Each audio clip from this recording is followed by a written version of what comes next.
Assalamualaikum warahmatullahi wabarakatuh. Salam sejahtera dan terima kasih saya ucapkan terutamanya kepada Puan Mazura binti Ibrahim selaku pensyarah khusus SCCA J2083 Undang-Undang dalam Komunikasi serta rakan-rakan sekelas yang saya hormati. Pada hari ini, kumpulan kami ingin membentangkan hasil tugasan berkumpulan bertajuk Pelanggaran Hak Individu di Malaysia iaitu satu analisis daripada perspektif Undang-Undang Komunikasi. Saya Muhammad Rasid bin Maknong dengan nombor metrik 2891007 bersama rakan kumpulan saya Puan Muhalijah binti Muhammad Yunus dengan nombor metrik 2891149. Kami berdua daripada Pusat Pembelajaran PACE E Kelantan. Pembentangan kami pada hari ini merangkumi pengenalan isu pelanggaran hak individu semasa kerangka undang-undang berkaitan 3 contoh kes sebenar, analisis kritikal dan diakhiri dengan kesimpulan. Hak individu merupakan hak yang dimiliki oleh setiap manusia tanpa mengira bangsa, agama, jantina ataupun latar belakang sosial. Di Malaysia, hak ini dilindungi melalui perlembagaan persekutuan yang antara lain menjamin kebebasan diri, hak kepada kehidupan, kebebasan bersuara, kebebasan beragama serta hak layanan sama rata di sisi undang-undang. Namun dalam era digital hari ini, skop dan hak individu telah berkembang jauh lebih luas, bukan sekadar perlindungan fizikal tetapi turut merangkumi perlindungan maklumat peribadi, imej, reputasi dan komunikasi dalam talian. Kemunculan platform media sosial seperti Facebook, TikTok, Instagram, X dan WhatsApp memudahkan perkongsian maklumat secara pantas dan meluas tanpa mengira sempadan geografi. Walau bagaimanapun, kemudahan ini turut membuka ruang kepada pelbagai pelanggaran hak individu seperti doxing, fitnah, buli cyber, penyamaran identiti dan kebocoran data. Seperti dapat dilihat pada slide ini, statistik daripada Kementerian Digital Malaysia menunjukkan peningkatan sebanyak 41% dalam aduan pelanggaran data peribadi pada tahun 2024 berbanding 2023. Ini membuktikan bahawa isu ini bukan lagi perkara kecil tetapi cabaran yang semakin serius kepada masyarakat kita.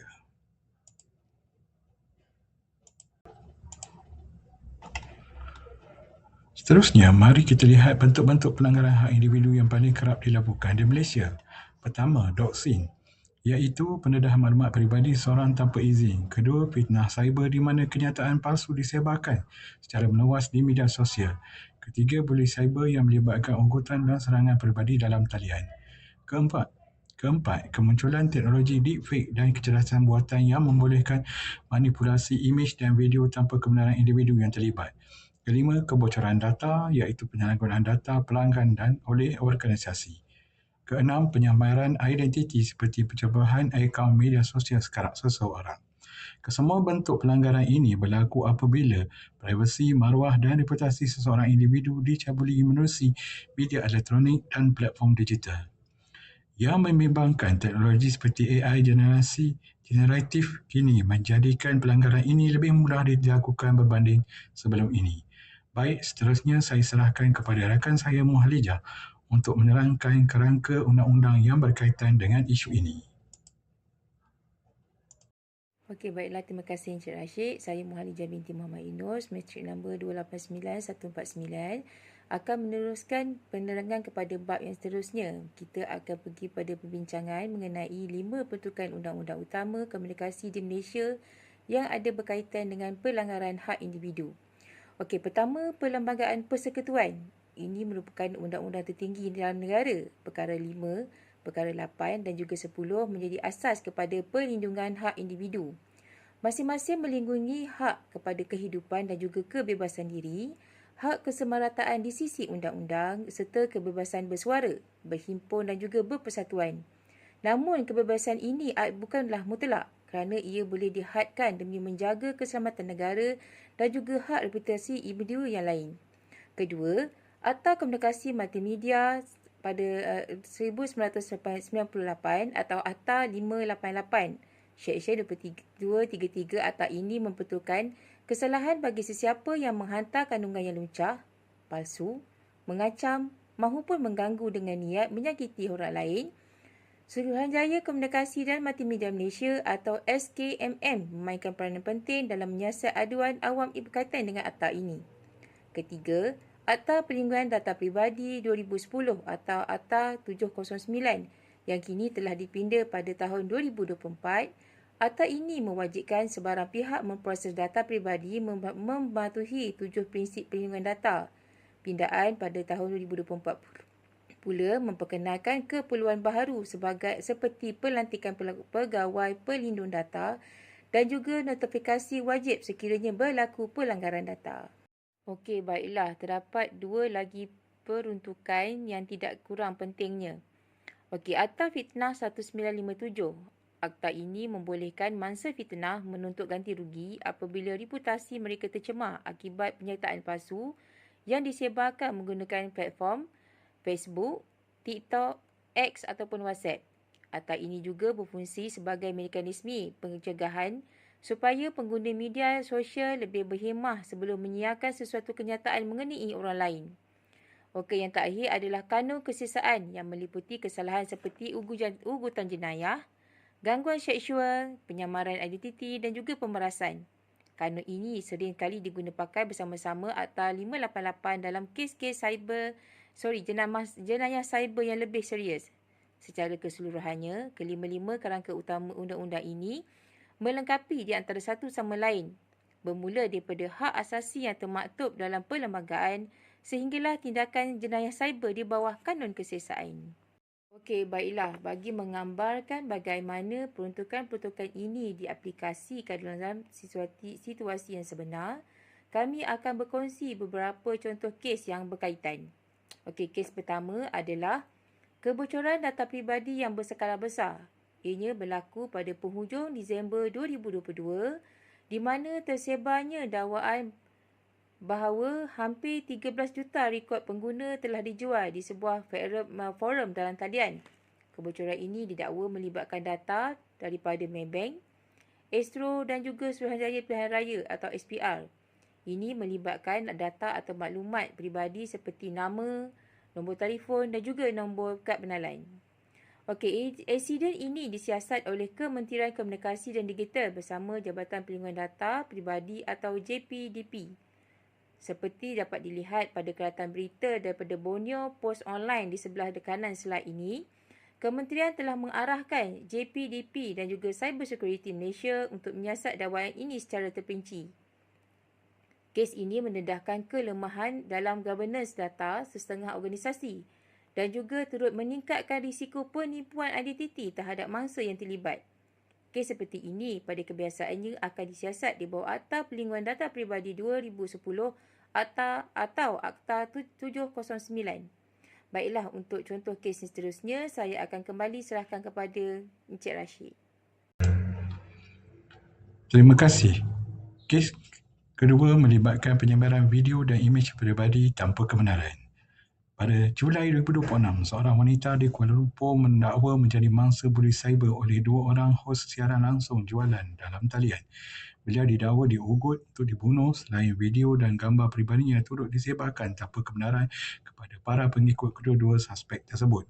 Seperti dilaporkan oleh Sinar Harian pada 2 Julai 2026, wanita berusia 30 tahun ini mendakwa diserang secara peribadi dan videonya disebarkan oleh dua hos yang dikenalinya sebelum ini melalui kerjasama perniagaan dalam talian.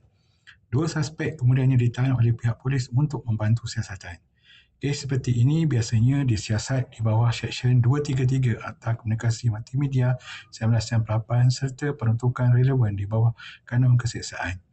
Ini menunjukkan bagaimana mangsa pelanggaran hak individu boleh mengalami tekanan emosi yang serius akibat tindakan tidak bertanggungjawab pihak yang lain. Kes ketiga pula melibatkan fitnah melalui media sosial, iaitu satu kes yang mendapat perhatian rasmi iaitu kes Papa Gomo. Pada Mei 2026, Mahkamah Tinggi Kuala Lumpur memerintahkan pengendali laman Facebook Papa Azri iaitu Wan Muhammad Azri bin Wan Deris yang lebih dikenali sebagai Papa Gomo untuk membayar ganti rugi sebanyak RM280,000. Ganti rugi ini dibayar kepada Ketua Menteri Pulau Pinang Lee Kuan Eng dan anaknya. Menurut laporan portal berita RTM pada 19 Mei 2026, Mahkamah mendapati hantaran Facebook Defendant mengenai penahanan anak plaintif di Singapura adalah tidak benar dan bersifat fitnah. Yang lebih penting, mahkamah terus menegaskan bahawa sesiapa yang menghantar semula kenyataan fitnah tersebut turut menanggung tanggungjawab yang sama seperti pihak yang mencipta kenyataan asal. Kes ini menegaskan bahawa kebebasan bersuara di alam cyber tetap tertakluk pada had dan tanggungjawab di bawah Akta Fitnah 1957, walau seseorang hanya berkongsi semula bukan mencipta kenyataan tersebut. Selepas melihat contoh-contoh kes ini, mari kita analisis dengan lebih mendalam, bermula dengan 4 faktor utama yang menyebabkan berlakunya pelanggaran hak individu. Pertama, perkembangan teknologi digital yang terlalu pantas, ciri internet yang borderless, ditambah dengan kemunculan teknologi AI dan deepfake mempercepatkan lagi penyalahgunaan maklumat peribadi. Kedua, kurangnya kesedaran undang-undang dalam kalangan masyarakat. Ramai pengguna media sosial tidak menyedari bahawa perkongsian tanpa izin boleh menjadi satu kesalahan di sisi undang-undang. Ketiga, sikap dan tingkah laku negatif sesetengah pengguna media sosial iaitu budaya viral dan sifat anonymity platform digital sering mendorong seseorang mengetepikan pertimbangan etika demi populariti.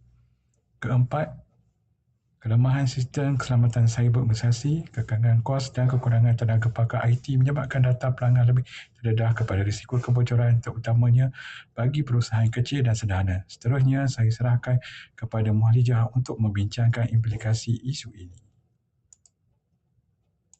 Okey, terima kasih kepada Encik Rashid. Kita akan pergi kepada topik ataupun bab seterusnya, 4 implikasi terhadap pihak berkepentingan. Okey, isu pelanggaran hak individu ini membawa aplikasi kepada 4 pihak berkepentingan utama. Okey, pertama adalah kepada masyarakat. Mangsa sering mengalami tekanan mental, kerosakan reputasi dan juga dalam kes yang lebih serius, kehilangan pekerjaan ataupun keterasingan sosial. Okey, kedua kepada kerajaan yang perlu menanggung kos penguatkuasaan undang-undang yang lebih tinggi serta melatih lebih ramai pegawai forensik digital bagi menangani jenayah cyber ini yang semakin kompleks. Okey, kesan yang ketiga adalah kepada industri. Syarikat berisiko kehilangan kepercayaan pelanggan apabila berlaku kebocoran data. Di samping menanggung kos pemulihan, denda kawal selia dan juga risiko tindakan terhadap undang-undang. Dan kesan yang terakhir adalah kepada pertubuhan kerajaan ataupun NGO yang memainkan peranan penting dalam menyediakan pendidikan awam serta bantuan guaman percuma kepada mangsa yang tidak berkemampuan. Okey, yang seterusnya, sejauh manakah keberkesanan kerangka undang-undang komunikasi yang sedia ada ini di Malaysia? Okey, pertama, kerangka ini menyediakan mekanisme redemi kepada mangsa melalui saluran aduan SKMM dan juga JPDP serta tuntutan ganti rugi melalui Mahkamah Sivil. Kedua, ia berfungsi sebagai pengajaran dan juga pencegahan umum di mana liputan media terhadap kes-kes yang berjaya didakwa memberi kesan pencegahan kepada masyarakat. Ketiga, SKMM diberi kuasa untuk mengarahkan platform digital untuk menurunkan kandungan yang menyalahi undang-undang walaupun keberkesanannya kadang-kala terhad kerana sesetengah platform beroperasi di luar bidang kuasa di Malaysia. Okey, keempat, ia menggalakkan tabik urus data yang lebih proaktif terutama menerusi keperluan pelantikan pegawai perlindungan data dan juga notifikasi pelanggaran data di bawah pindaan 2024. Berdasarkan analisis tadi, kami ingin mengemukakan 4 cadangan penambahbaikan. Okey, pertama, mempercepatkan pelaksanaan sepenuhnya Akta Perlindungan Data Peribadi pindaan 2024 termasuk penguatkuasaan notifikasi pelanggaran data secara wajib. Kedua, memperkukuhkan pendidikan literasi digital dengan memasukkannya sebagai sebahagian daripada kurikulum formal di sekolah dan juga institusi pengajian tinggi. Ketiga, mempercepatkan tindakan penguatkuasaan dan juga siasatan oleh SKMM, JDPP dan juga Polis Diraja Malaysia dengan meningkatkan bilangan pegawai forensik digital yang terlatih. Dan keempat atau terakhir, memperkukuhkan kerjasama dengan penyediaan platform digital global menerusi memorandum persefahaman dan juga mekanisme Free Strike Reporting supaya tindakan terhadap kandungan berbahaya diambil dengan lebih pantas dan cepat. Okeylah, untuk bahagian kesimpulan, saya serahkan semula kepada Encik Rashid untuk merumuskannya. Terima kasih. Secara keseluruhannya, Pelanggaran hak individu di Malaysia merupakan satu cabaran yang bersifat multidimensi melibatkan faktor teknologi, sosial, institusi dan perundangan yang saling berkait.